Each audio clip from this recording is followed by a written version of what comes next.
Today, we're going to discuss something a little bit different. I want to talk with you for a little bit about the 7 things that I feel like are better than cash, at least right now. And to start off, I thought I would give you my philosophy on personal finance. Personal finance comes down to 2 things. Number 1 is you spend less than you make. See, most people are undisciplined. They can't do step 1. So step 2, 3, 4, 5, 6, whatever the other steps are, don't matter. Once you have money, now the second thing is we want to invest that savings in things that we understand. And so the very first thing, if you find yourself in the position where you're like, Jason, I might have $100 that I could scrape together, that I could invest in something. What do I put it into? I know nothing about nothing. Very first thing that you should invest in is information. The most valuable use of your money is spent on you. Increasing what we call those rare and specialized skills that give you value to a market. Maybe pick anything, literally anything that you would enjoy doing or enjoy learning about, and find a book, find a series of books, find a mentor, find a course that teaches you how to do that thing. Because over time, what happens to that is that knowledge begins to compound and you learn new and more valuable skills. And we can put those skills to work that will pay you a higher wage. And that higher wage creates more value for you and creates more money for you for the same amount of work. Remember, we all have the same 24 hours in a day. Time is our most valuable resource. You don't get any more of it. We are all in this world for a limited period of time. Some people have many years. Some people have only a few years. But how you maximize the years that you have is real important. Here on this show, in this community, we believe that money should be used to buy time. Time for you to do what you enjoy, to spend it how you would like to spend it. See, most people go through life believing that they trade their time away for amount of money. But that's not true. Doesn't have to be true anyway. Take this show, for example. The way this show survives is from advertising revenue. Now, you might say to yourself, well, you're trading time for dollars here, Jason. You're sitting down reading that ad and getting a specific amount of money for the hour that you're sitting here, but that's not true. See, it starts out small when you get advertisers, and they might be paying you $50 a read or $20 a read, and then as your audience grows, they'll pay you more. So you get an audience that's doing maybe 6,000, 7,000. They're going to pay you a couple of $100. You get it up to 10,000 or 20,000. Now they're paying you $300 for every spot that you read. A guy like Joe Rogan or Tim Ferriss, those guys making $40,000 a spot or more. Do the math on it. Think about that for a minute. 3 spots an episode, $40,000 a spot, 1 episode a week. That's massive money. That's crazy money. Same hour, same time, but it only comes when you learn those high value skills. So if you have little money, little time, information's the way to go. If you have a little more time, you've gained a little bit of information and you're trying to figure out what you do next. I would say another great thing, you got a little bit more money, is to invest in a new cell phone or a new laptop. The amount of opportunities that you can have if you have an upgraded laptop for things like video, podcast editing, for doing other graphics intensive work, digital photography, anything like that, really important. And cell phones now are so good that you can get almost the same quality out of this cell phone as you can get from this gigantic DSLR camera that I've got here with the upper mount and everything. It's very, very close. And so you got to carry around a cell phone anyway, spend a few extra bucks every month and get the upgraded version of whatever phone system you use. It doesn't matter. iPhone and Google versus Samsung, they're all so comparable. I know you got all these videos online where people are like, well, let's compare these two and which one's better in low light versus high light. It's going to be indistinguishable for 99% of what you would use it for.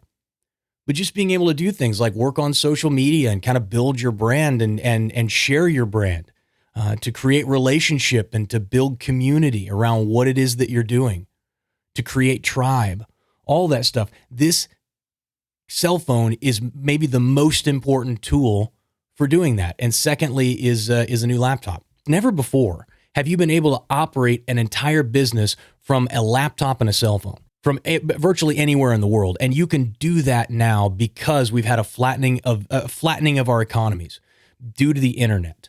Moving up the line, we got things like real estate. And more specifically, I would say, like, this is if you've got a few $1,000s. A lot of people don't think for a few $1,000s that you could invest in real estate. But this Friday on the podcast, on our Side Hustle Spotlight, I'm going to introduce you to somebody who takes small chunks of land, barren desert land, and purchases it and either sells it to people, homesteaders, people who want to move off grid and who are looking for a small piece of land to do that. It sells it to them outright, or he owner finances the land to them. Now you might say, Jason, I know nothing about that. I don't know nothing about real estate investing, especially not like dirt farm, desert land real estate investing. Well, guess what? You need to go back to step one. You need to go back to information. Stop using excuses as the reason why you're staying where you are. Another thing you can put it into is other currencies. So this is a little different one. So we've talked about the ruble on this show, how the Russians have tethered their ruble to gold, and kind of like they basically pseudo created a gold-backed currency. And there are other countries who are looking at doing the same thing. So this ruble, Swiss francs, any other currency that might be backed or look like it's going to be backed by gold or some other precious metal, may be a good place for you to stick the money if you want to have quick access to it. Because naturally, if you spend it on information or on gear or on land, those are things that are less liquid. But investing it in some other foreign currency that has less depreciation than the US dollar does may be a very good thing. And it's going to give you can easily change that money back into dollars if you need to use it. With that said, also precious metals. We talked about money that was backed by precious metals. Well, those themselves, gold, silver, platinum. If you take a look at the chart of gold, since about 2016, it's just been inching higher and higher. And after the 2020 fiasco, it's gone up quite a bit. Next, we have luxury items. This is if you've got a little bit more money too. Things like cars, watches, handbags. Art would be under this too. You can invest in art. Now, again, this is somewhat of a trickier area. So you really have to kind of like if you're going to buy art for the purpose of investment, you need to really understand that industry. I don't understand any of it. But one of the cool things that have come along in the last few years is fractional ownership in these types of things. So let's say you would like to, I saw one the other day, they were selling the original script for The Godfather. And they said, well, it's worth about $104,000. I can't remember what it was. And we're selling X number of shares at, I can't remember, it was $14 a share. So they basically took this piece of information, this thing, and they broke it up and said, instead of spending $100,000 to own this, you can own 20% of it. And then if it goes up in value and there's a demand for it, you could one day sell your shares to somebody else, your ownership interest in this product to somebody else for a profit. But again, you need to understand that world. The last thing, and this is what I think is really the most important piece, the most valuable thing that you can do, is investing in people, businesses, ideas, and vision. Now that can be you investing in your business, in your vision and ideas. Because once you've got information, once you've done the research and you kind of have an idea of what you want to do and how you want to kind of separate from that time for dollars lifestyle, now it's time to invest in you. Maybe you need to invest it in a business partner or a mentor. Maybe you need to invest it in a mastermind group, right? Those kind of have a bad rap, because everybody's got their quote unquote mastermind group and they're all super expensive and most of them are crap. But guys, I spent 5 years in a mastermind group with some very, very successful entrepreneurs. And it was some of the best money I've ever spent. It was $30,000 a year just to be in the group. That doesn't include the travel and the time and all the extra expenses that come with being part of that group. It was worth it. Why? Because I got to sit around the table with people who are so much smarter than me, who are running businesses in so many different industries.